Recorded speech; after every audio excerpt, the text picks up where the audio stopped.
thought 10 minutes would be easier, but proven to be pretty tough. Let's think. So,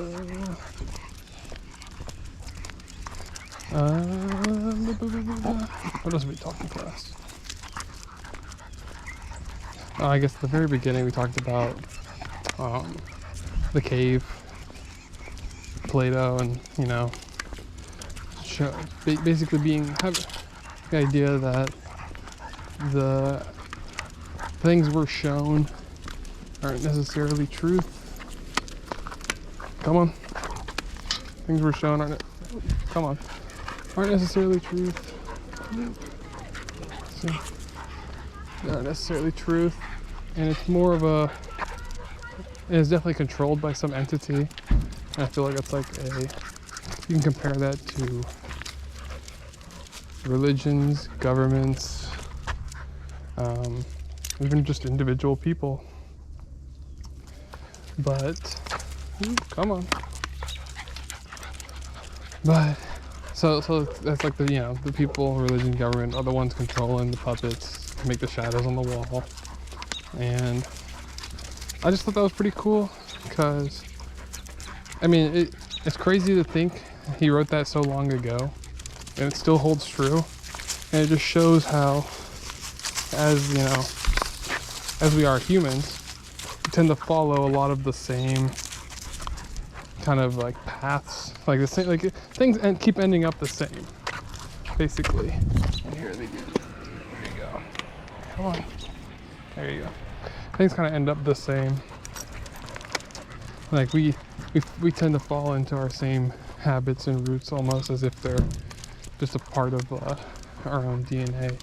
Like making these groups, making rules to enforce them, compartmentalizing information, trying to make things easier to understand by just putting them in a group to understand. And I think that's kind of why the Plato's allegory of the cave works so well, because if you don't notice, it's kind of just compartmentalizing people, so then we kind of more easily understand how groups of people can be influenced, how groups of people can work together to get a common goal. Like you had the group of people in the cave watching the shadows, and they're being, that group was, against newer information. You had the group of people controlling the shadows. They had some, whatever their motives are, but they had them. And then you have the groups of people who were outside the cave.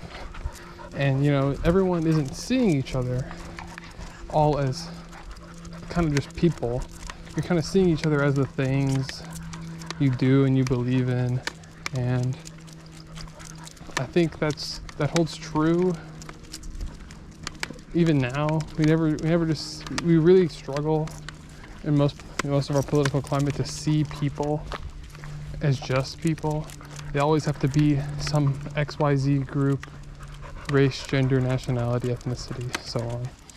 And it just makes things a lot more difficult. Like, it may make things easier to digest if you want to be a part of a certain group, and it's like, oh well, X group is statistically more likely for Y.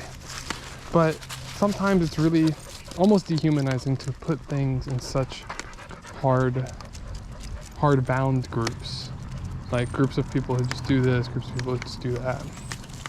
And yeah, it's kind of the thoughts I'm getting.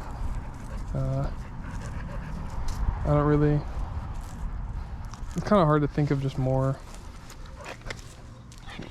things. Class discussion is really good. I'm sure next time I'll be a little more prepared, maybe write like kind of a script, at least, points to talk about.